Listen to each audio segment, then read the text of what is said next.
Hello guys, today we'll discuss CSIR NET June 2017 Part C Booklet A 4 marks question number 97. So this is a question on your screen. Here the compound is given and which one is the most stable conformation we have to determine. Okay.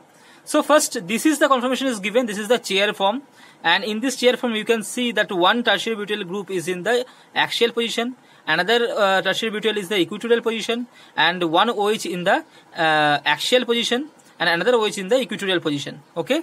So this is the conformation, and we know that there is a huge steric interaction that is called 1,3 interaction between this hydrogen and this tertiary butyl group, and this OH and the tertiary butyl group. So this is known as the 1,3 diaxial interaction, and this why it is known as 1,3 diaxial interaction, because this is a 1, this is 2, this is 3, and if it is come this side, this is 2, this is 3. So one substituent and the 3 substituent will make a steric interaction and is known as the 1,3 diaxial interaction. And this diaxial interaction makes the system so unstable. And this CH3 has a very bulky group, and therefore this interaction will bring this system in a so much high energy. Okay. So guys, for better understanding, I make this model. So here you can see this green bond is this green ball is represent the tertiary butyl group.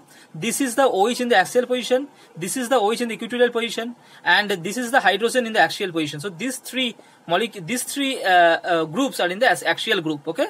And now there is a huge steric interaction between these three, and this tertiary butyl group is actually so bulky.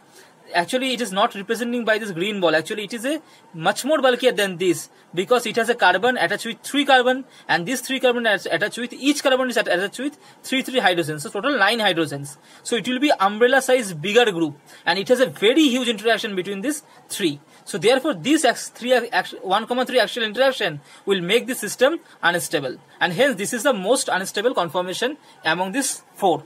So if we come to this boat conformation, then what we can see here, somebody can think that there is a hydrogen bonding between the hydrogen and this oxygen, because this 2 OH is so close.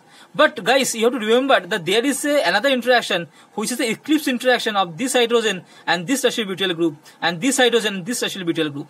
This eclipse interaction energy is not so much.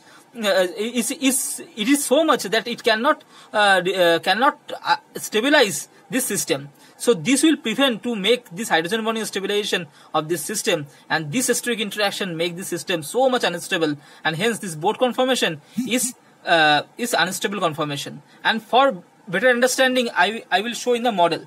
So guys, here you can see, so from this chair we have to make it in the boat conformation. So if we make it in the boat conformation, then this 2 OH is so much closer, and you can see that when these two are so close, then this hydrogen and this tertiary butyl group will be so close to each other. Okay, and it will make a eclipsed steric interaction. And here also this hydrogen and this tertiary butyl group will make a eclipsed interaction. Okay, and this steric interaction will make this system so unstable. And now we will come for the next conformation. Here this is known as the twist boat conformation. In this conformation we can see this tertiary butyl group and this tertiary butyl group is far apart from other groups, and there is no hydrogen is there which will make a steric interaction with this tertiary butyl group, and hence there is no steric interaction with this tertiary butyl group and the hydrogen, and hence this system is so much stable. And we know in the cyclohexane there is a slight instability in the twist boat conformation than the chair conformation, right? In the normal cyclohexane. So